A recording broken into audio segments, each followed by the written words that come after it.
주 예수보다 귀한 것이 없음을 우리들이 주님 앞에 고백하며 한 번도 경험해 보지 못한 새로운 한 주를 우리에게 허락하신 그 첫날 예배로 주님 앞에 나아갑니다. 이 예배 가운데 주님 임하여 주시옵소서. 이스라엘의 찬송 가운데 거하셨던 하나님의 셰키나의 영광이 오늘 이 성전을 가득 채우게 하여 주시옵소서.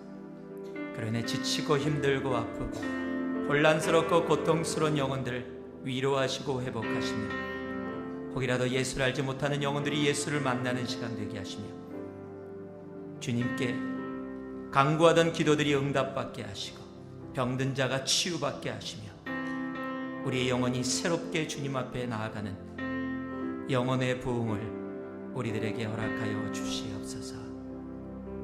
그러나 이 시간이 우리의 시간이 아니라 주님께서 홀로 영광 받으시는 주님만의 시간 되게 하옵소서. 감사드리며 예수님 이름으로 기도 올리옵나이다. 아멘. 오늘서부터 창세기 강의 우리 블레싱 시리즈 두 번째 시리즈를 시작합니다. 창세기 12장부터 이제 여러분들과 함께 나누겠습니다. 오늘 말씀 창세기 12장 1절에서 3절까지의 말씀입니다. 창세기 12장 1절에서 3절까지의 말씀 우리가 한 목소리로 여러분이 가지신 성경으로 봉독해 올리겠습니다. 함께합니다. 여호와께서 아브라함에게 이르시되 너는 너의 본토 친척 아비집을 떠나 내가 내게 지시할 땅으로 가라. 내가 너로 큰 민족을 이루고 내게 복을 주어 내 이름을 창대케 하리니 너는 복의 근원이 될지라. 너를 축복하는 자에게는 내가 복을 내리고 너를 저주하는 자에게는 내가 저주하리니 땅의 모든 족속이 너를 인하여 복을 얻을 것이니라 하신지라. 아멘. 탈무드에 나오는 이야기입니다. 전쟁 중에 한 마을이 그 적에게 점령을 당했습니다. 그 적의 장군이 마을에 와서 이렇게 이야기합니다. 마을에 있는 성인 남자들은 모두 다 우리가 노예로 삼을 것이다. 그러나 아녀자들은 풀어주겠다. 그리고 먹고 살 수 있도록 집에서 가장 값진 보물을 한 가지씩은 가지고 나가게 해주겠다. 많은 마을 아녀자들이 눈물을 흘리면서 가족들과 헤어져야 되고 남편과 헤어짐의 아픔 가운데 살기 위해 집에서 가장 값진 은수저나 금수저 또는 보석들을 가지고 마을을 떠나기 시작했습니다. 마을 어귀에 적의 군사들이 지키고 있습니다. 혹 남자들이 도망갈지 모르니까. 그런데 많은 사람들이 그렇게 눈물을 흘리며 마을을 돌아보며 가족들과 이별하는데 한 여자가 아주 큰 보따리를 등에다가 메고서 쩔쩔매면서 나오는 겁니다. 그 마을 어귀를 지키던 군사가 조금 이상했는지 그 여자를 잡았습니다. 그리고 보따리를 풀어보니 이게 웬일입니까? 남편이 그 속에 있는 거예요. 그 보고가 장군에게 들어갔고 장군이 왔습니다. 화를 내면서 이야기합니다. 분명히 모든 남자들은 내가 노예로 삼을 것이고 너희들을 불쌍히 여겨서 아내와 그 가족들은 풀어주되 보물 하나씩 가져가면서 너희들이 먹고 살 길까지 허락해 줬는데 어찌하여 내 명령을 어기고 남편을 몰래 데리고 가려고 했느냐. 아내가 눈물을 흘리면서 장군에게 이렇게 얘기합니다. 장군께서 가장 귀한 보물을 하나씩 가져가라고 하셨는데 저에게는 가장 귀한 보물이 남편이기 때문입니다. 예, 굉장히 조용하네요. 예. 우리 아내들에게 물어보죠. 가지고 가시겠습니까? 예. 좋은 기회다.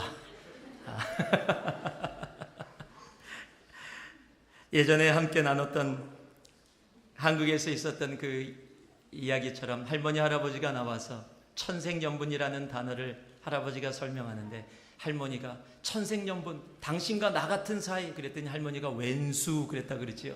아니 네 글자라고 그랬더니 평생 왼수.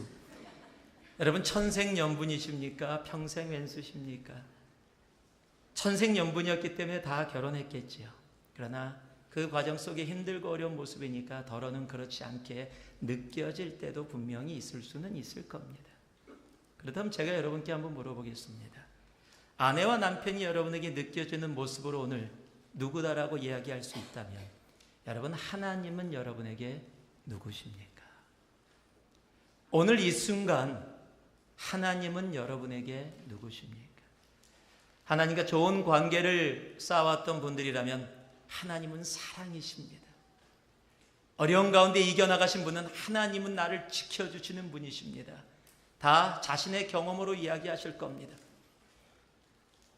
하나님께 아래도 물어도 답이 없고 내가 어찌할 바를 모른다면 어떤 분들은 하나님은 침묵하시는 분, 하나님은 섭섭한 분이라고 이야기할지도 모르겠습니다. 우리의 경험으로 우리는 하나님이 나에게 이런 분이다라고 이야기할 때가 많이 있습니다. 맞습니다. 우리 하나님 많이 경험해야 합니다. 그러나 우리의 경험으로 하나님의 한 부분을 보기 이전에 하나님께서 말씀을 통해서 자신을 보여주신 그 하나님을 우리들이 먼저 알고 그 성경에서 말씀해 주시는 하나님을 우리가 먼저 체험하고 알 수 있어야 합니다. 오늘 말씀은 창세기 12장은 창세기가 1장과 11장까지 창세서부터 바벨탑까지의 이야기로 이루어져 있다면 이제 하나님이 창조의 역사와 이 땅에 죄가 들어오고 왜 우리가 흩어졌는지의 문제뿐만이 아니라 한 사람을 택하셔서 그 사람을 통해 하나님의 역사를, 새로운 창조의 역사를 이뤄가시는 시작이 바로 창세기 12장입니다. 그리고 그곳에서 이제 아브람과의 만남을 통해서 하나님은 그에게 하나님이 누구이신지를 온전히 보여주십니다. 오늘 아브람이 만났던 이 하나님이 오늘 이 시대, 오늘 이 순간에 우리가 만나는 하나님과 동일하신 하나님이십니다. 아브람이 만나 그 하나님으로 인하여 복의 근원이 되어졌다면 우리도 그 하나님을 만나고 하나님을 알아 정말 이 땅 가운데 복의 근원으로 살아갈 수 있는 하늘의 축복이 여러분에게 차고 넘치기를 주님의 이름으로 축복합니다. 오늘 1절 말씀을 같이 한번 봉독해 보겠습니다. 우리 함께 봉독합니다. 다시 한번 함께 합니다. 여호와께서 아브라함에게 이르시되 너는 너의 본토 친척 아비집을 떠나 내가 네게 지시할 땅으로 가라. 우리의 성경에서 우리에게 오늘 이 말씀을 통해서 말씀해 주시는 하나님이 계신데 한번 따라해 주시기 바랍니다. 우리의 하나님은 찾아오시는 하나님이십니다. 우리의 하나님은 우리를 찾아오시는 하나님이십니다. 다메섹의 바울, 시내산의 모세, 이새의 집의 다윗, 갈릴리 호숫가의 제자들, 이들 모두의 공통점이 하나 있습니다. 바로 찾아오신 하나님을 만나고 그들의 삶의 변화가 이루어졌다라는 사실입니다. 세상의 종교는 다 하나님을 찾아갑니다. 하나님 찾아 산만리를 외칩니다. 그러나 기독교는 하나님이 우리를 찾아오셨습니다. 오늘 12장 1절을 보니까요, 여호와께서 아브람에게 이르시되, 여러분, 갈대아우로 하란에 있을 때 여호와가 하나님을 찾았다, 하나님을 찾기 위해서 산속에 들어갔다, 하나님을 찾기 위해 이렇게 했다라는 말이 하나도 기록되어 있지 않습니다. 그저 아브람이라는 사람은 갈대아우로와 그 하란에서 그저 이방신을 섬기고 만드는 그 가정에서 자라서 그 모습으로 있었을 뿐입니다. 그런데 하나님께서 그를 찾아가 주셨고 그에게 만나 주셨고 그에게 말씀을 하셨습니다. 오늘 12장 1절이 어떻게 시작합니까? 여호와께서 아브람에게 이르시되, 12장 1절의 주어는 여호와입니다. 하나님이 천지를 창조하실 때 이 땅의 시작의 주어도 태초에 하나님께서, 여호와께서 이 땅을 창조하셨다. 주어가 하나님이십니다. 여러분, 하나님께서 우리를 찾아오신 것이 바로 우리가 믿는 하나님이십니다. 세상은 하나님을 찾아다닙니다. 그러나 하나님은 우리를 찾아오셨습니다. 여러분, 사람들이 보통 찾아갈 때 누가 먼저 찾아갑니까? 제가 보기엔 그래요. 사랑하는 사람이 먼저 찾아갑니다. 아내와 남편이 부부싸움을 해도 사랑하는 사람이 먼저 찾아갑니다. 더 사랑하는 사람이 먼저 찾아가서 미안해 그럽니다. 여러분, 보통 살아가는 사람이 사랑하는 사람이 먼저 찾아가서 이야기하게 되어 있습니다. 여러분, 하나님이 우리를 너무도 사랑하십니다. 우리가 잘 아는 요한복음 3장 16절을 보면 하나님이 세상을 이처럼 사랑하사, 여러분, 하나님이 세상을 이처럼 사랑하사, 창조주이신 하나님이 독생자 예수의 모습으로 오셔서 십자가에 달려 죽기까지 우리를 찾아오신 이유는 단 하나, 우리를 사랑하시기 때문입니다. 우리 하나님은 사랑의 하나님이시기에 수천 년 전뿐만 아니라 아브라함뿐만 아니라 오늘 이 순간도 우리를 향해서 찾아오시는 하나님이십니다. 얼마나 우리를 사랑하시냐면, 우리가 아직 죄인 되었을 때에, 우리가 하나님을 모른다고 거부했을 때에도 하나님은 십자가로 우리를 찾아오셨습니다. 우리 하나님은 우리를 너무도 사랑하셔서 오늘도 순간순간 우리를 향해 달려오십니다. 우리가 잘 아는 탕자의 비유처럼 우리가 멀리 떠나 있을 때도 주님은 우리를 기다리시고, 우리가 돌이켜 주님 앞에 나아갈 때 달려와 껴안고 키스하며 잔치를 벌려주시는 분이 바로 우리의 하나님이십니다. 그 찾아오시는 하나님 앞에 우리는 간혹 질문을 합니다. 목사님, 하나님이 찾아오신다고 하는데 나에게는 느껴지지 않습니다. 왜 나는 그것이 알지 못합니까? 여러분, 하나님이 찾아오실 때 내가 느껴지지 않는 이유가 하나 있습니다. 내가 알지 못하는 이유가 하나 있습니다. 우리가 하나님 앞에 온전한 순종의 모습으로 나아가지 못하기 때문입니다. 계시록 3장 20절 말씀에 보면은요, 라오디게아 교회에게 쓴 글에 성경은 이렇게 기록하고 있습니다. 볼지어다 내가 문 밖에 서서 두드리노니. 지금 주님께서 교회를 향해서 뭐라고 말씀하십니까? 내가 지금 문 밖에 서서 노크하고 있다라는 겁니다. 누구든지 내 음성을 듣고 문을 열면, 내가 지금 찾아왔는데 내 음성을 무시하지 아니하고 내 음성을 듣고 문을 열면 내가 그에게로 들어가 그로 더불어 먹고 그는 나로 더불어 먹으리라. 내가 너와 함께하고 너와 함께 아름다운 교제 가운데 거하겠다, 동행하시겠다라고 약속해 주시는 겁니다. 그가 두드리는 노크에, 주님의 음성에 반응, 순종으로 반응할 수 있는 우리가 되기를 원합니다. 더러는 예배 가운데 주님께서 말씀하실 겁니다. 더러는 성경을 읽다가, 더러는 주위의 형제자매들을 통해, 더러는 기도 가운데 하나님은 여러 모습으로 우리들을 찾아오십니다. 그 주님의 그 두드리는 그 음성에 우리들이 순종할 때 우리는 찾아오시는 하나님의 그 은혜와 사랑을 온전히 느낄 수 있게 되는 겁니다. 여러분, 아브라함이 어떻게 살게 됐습니까? 4절에 보니까요, 이에 아브라함이 여호와의 말씀을 쫓아갔고, 아브라함은 하나님의 말씀에 순종했습니다. 그러게 아브라함이라는 사람이, 우상의 집에 있었던 아브라함이라는 사람이 하나님의 집으로 옮겨지며 아브라함 열방의 아비가 되어지게 되는 겁니다. 여러분, 하나님, 우리의 하나님은 오늘도 우리를 찾아오십니다. 오늘도 우리의 심령의 문을 녹화하시면서 네가 내 음성을 듣고 문을 열면 내가 너에게 들어가 너와 더불어 먹고 너는 나와 더불어 먹으리라. 오늘도 그렇게 우리에게 말씀해 주십니다. 모세도 불꽃 가운데 하나님의 음성을 듣고 순종했습니다. 바울도 다메섹에서 주님의 음성을 듣고 순종했습니다. 제자들도 갈릴리 호숫가에서 주님의 음성을 듣고 순종했습니다. 마태도 세리도 뽕나무 위에 삭개오도 주님의 음성을 듣고 순종했기에 그들의 삶에 온전한 변화가 이루어진 겁니다. 주님은 오늘도 우리를 찾아오십니다. 그는 찾아오시는 하나님이십니다. 우리를 내버려 두지 아니하십니다. 우리를 너무도 사랑하기에 오늘도 우리의 영혼의 마음의 문을 두드리며 내가 너와 함께하기를 원한다 말씀하십니다. 십자가로 우리를 찾아오신 그 하나님의 사랑을 오늘 우리들이 마음 문을 열고 받아들일 수 있기를 소망합니다.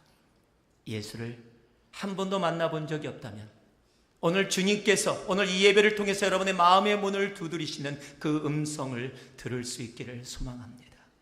그리고 여러분의 마음의 문을 여시고 그 찾아오신 하나님을 영접할 때, 그 말씀의 순종으로 나아갈 때 우리의 삶이 온전히 신앙의 선배들처럼 아브라함처럼 변화된 복된 삶이 분명히 되어질 것입니다.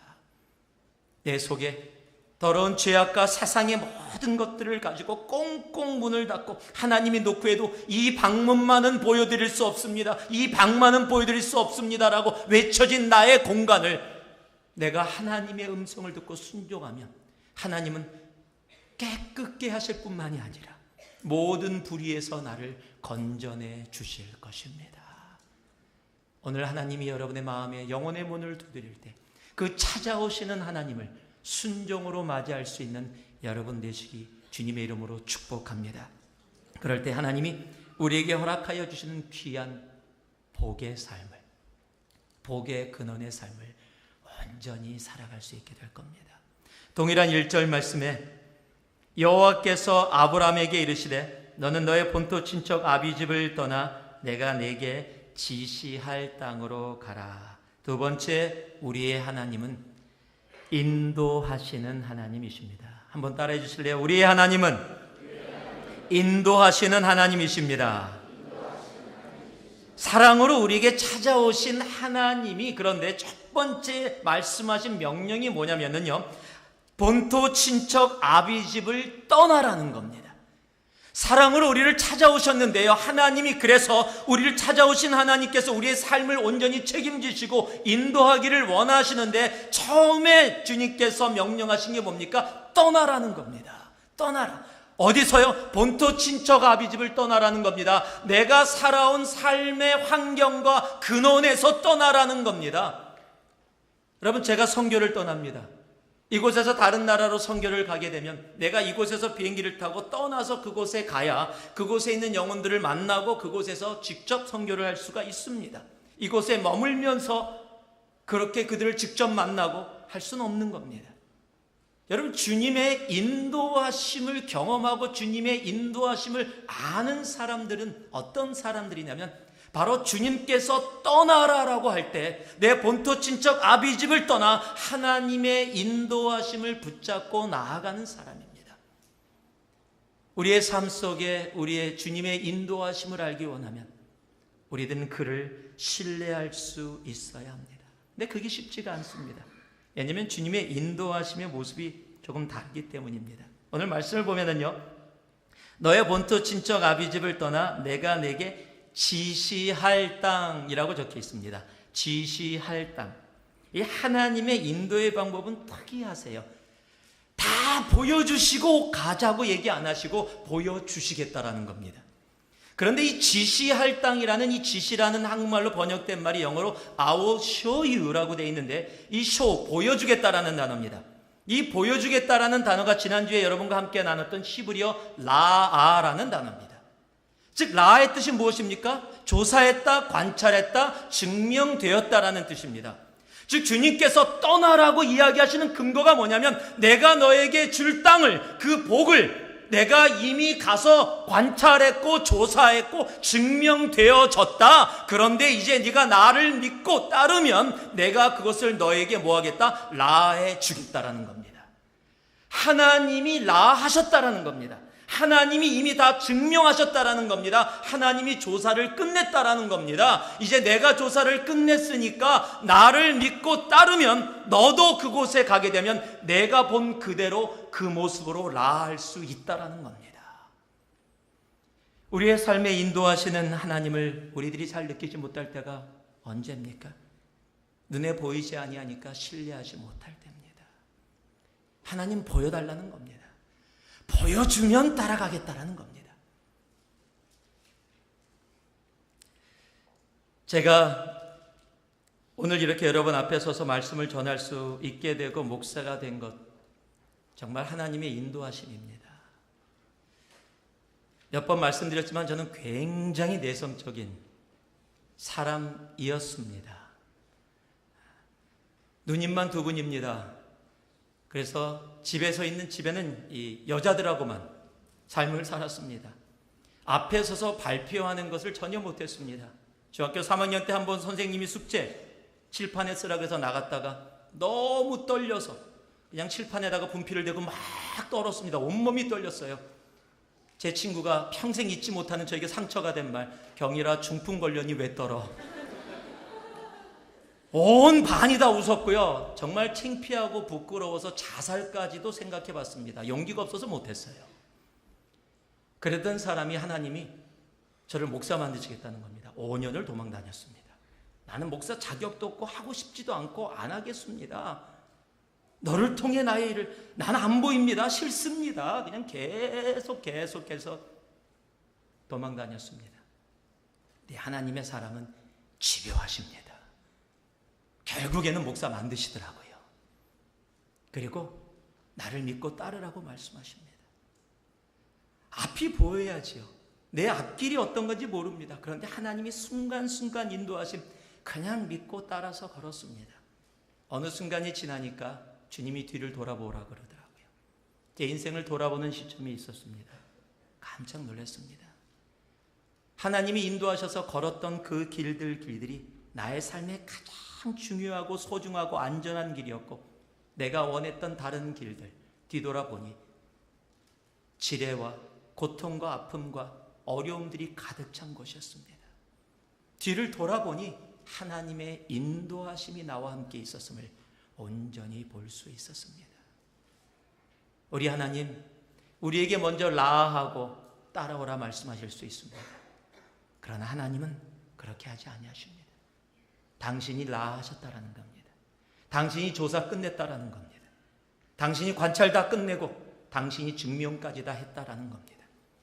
이제 내가 증명되어진 그곳으로 우리의 삶을 인도할 텐데, 너는 나를 신뢰하고 따른다면 내가 그 라를, 내가 한 라를 너희도 라하게 하겠다라는 겁니다.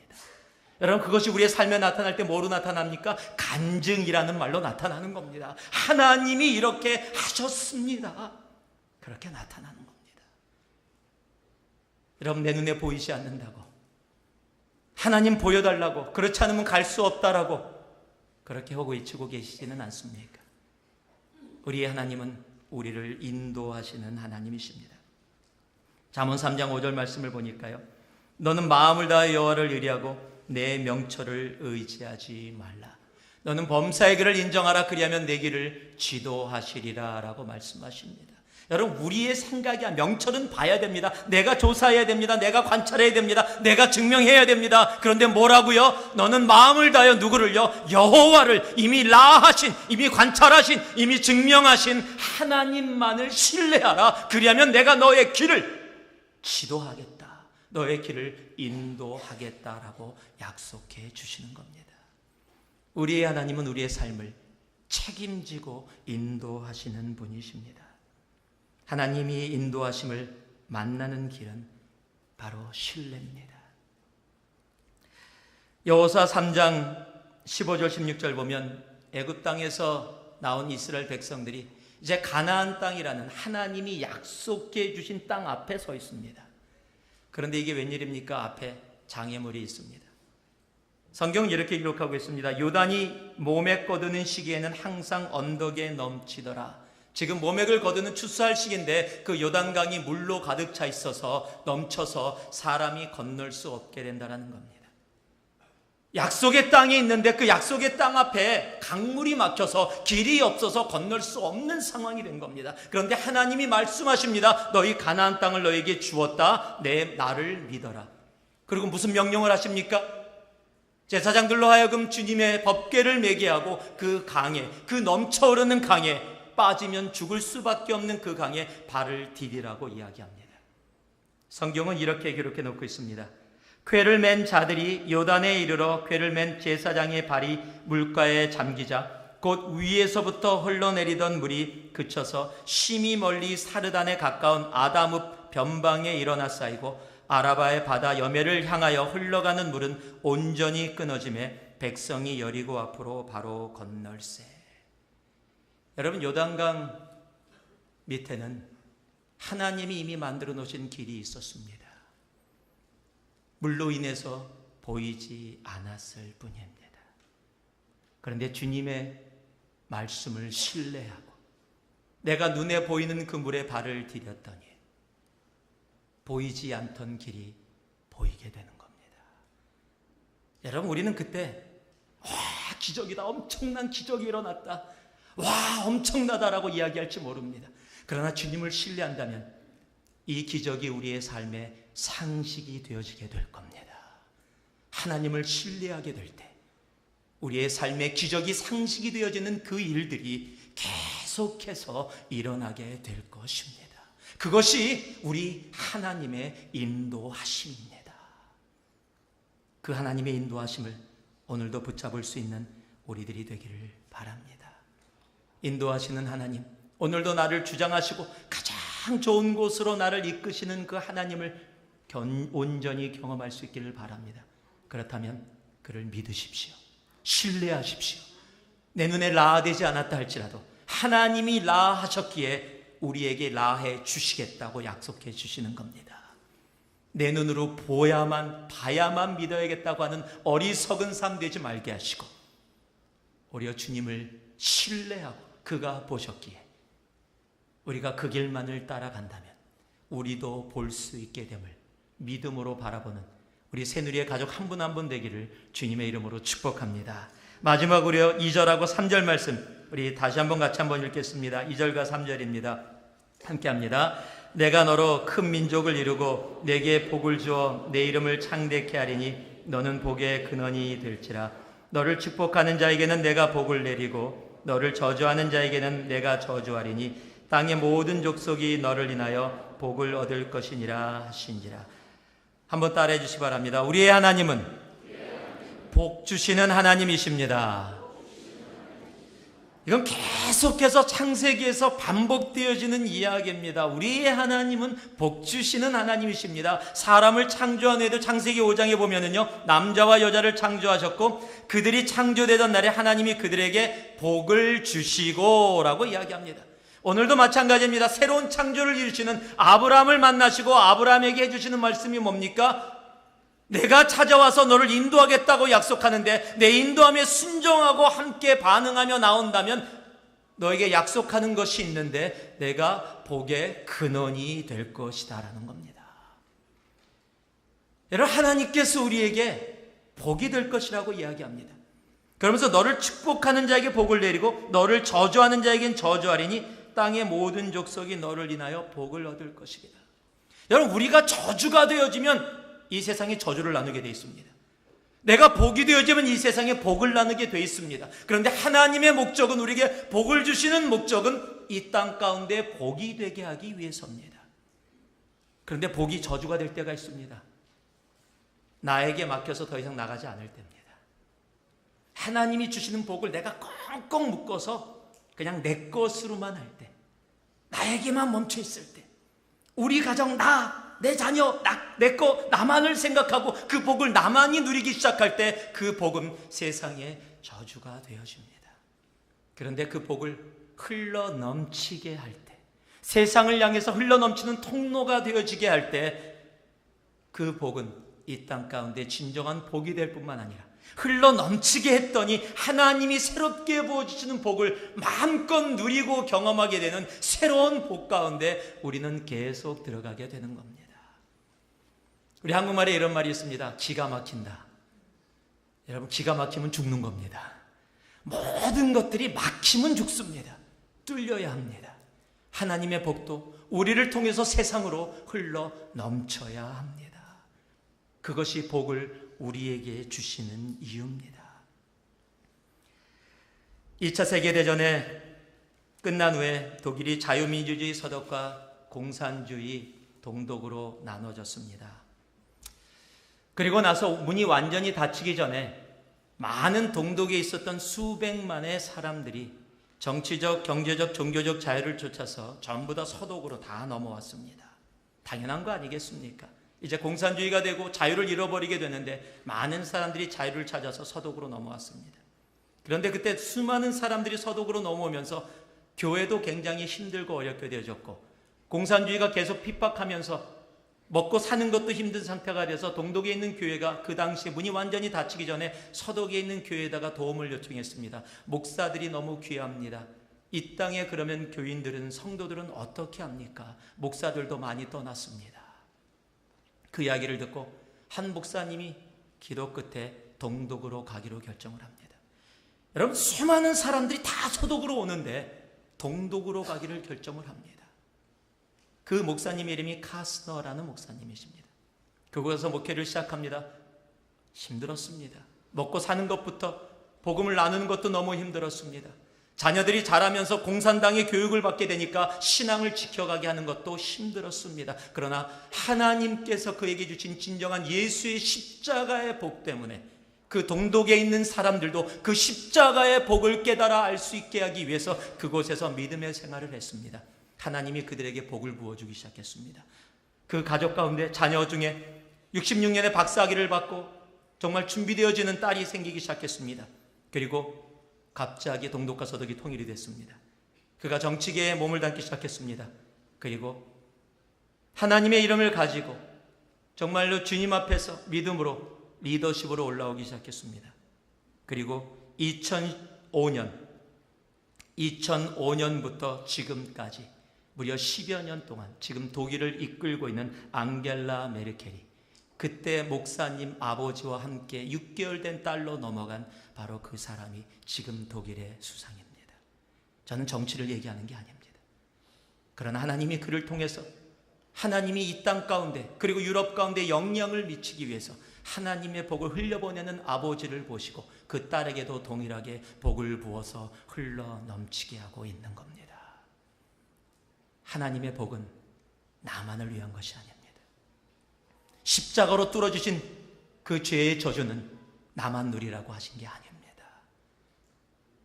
그 십자가의 복을 주위에 죽어가는 영혼들과 함께 나눠 그들이 다시 그 복의 기쁨 가운데 들어오게 하기 위해서 하나님이 우리에게 복의 근원이 되라 말씀하여 주시는 겁니다. 말씀을 마무리합니다. 우리의 하나님은 여러분에게 어떤 하나님이십니까? 오늘 성경은 이야기합니다. 우리의 하나님은 찾아오시는 하나님이심을 이야기합니다. 우리의 하나님은 인도하시는 하나님이심을 이야기합니다.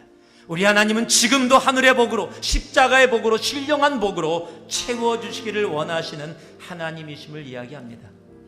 그때 우리는 어떻게 해야 합니까? 한번 따라해 주시기 바랍니다. 찾아오시는 하나님께 순종하자. 그럼 매 순간 하나님을 만나는 귀한 은혜 가운데 들어가게 될 겁니다. 인도하시는 하나님을 신뢰하자. 그 주님의 인도하심을 신뢰하고 나아간다면 하나님이 나아하신 것을 우리의 삶에서도 나아할 수 있게 될 겁니다. 복 주시는 하나님을, 다시 한번, 복 주시는 하나님의 복을 흘러 넘치게 하자. 나로 멈추게 말고요, 흘러 넘치게 할 때 그 복이 새롭게 되어져 나와 나의 가정을 채우고 이 교회를 채우고 이 사회를 변화시키는 것을 경험하실 수 있게 될 겁니다. 아브라함에게 자신을 보여주셨던 찾아오시는 하나님, 그리고 그의 삶을 인도하셔서 아브라함을 아브라함 되게 하신 하나님, 그리고 그로 인하여 이 세상이 복을 받게 한 복의 근원 되게 하신 하나님, 그 하나님이 지금 우리에게도 동일한 하나님이십니다. 그 하나님을 이 한 주간도 온전히 만나고 함께 동행하며 그 하나님 앞에 우리의 삶을 다시 한번 드리고 정말 주님의 그 사랑을, 그 인도하심을, 그 복을 마음껏 누리며 살아가는 여러분 한 분 한 분 되기를 주님의 이름으로 축복하고 축복합니다. 기도하겠습니다. 사랑의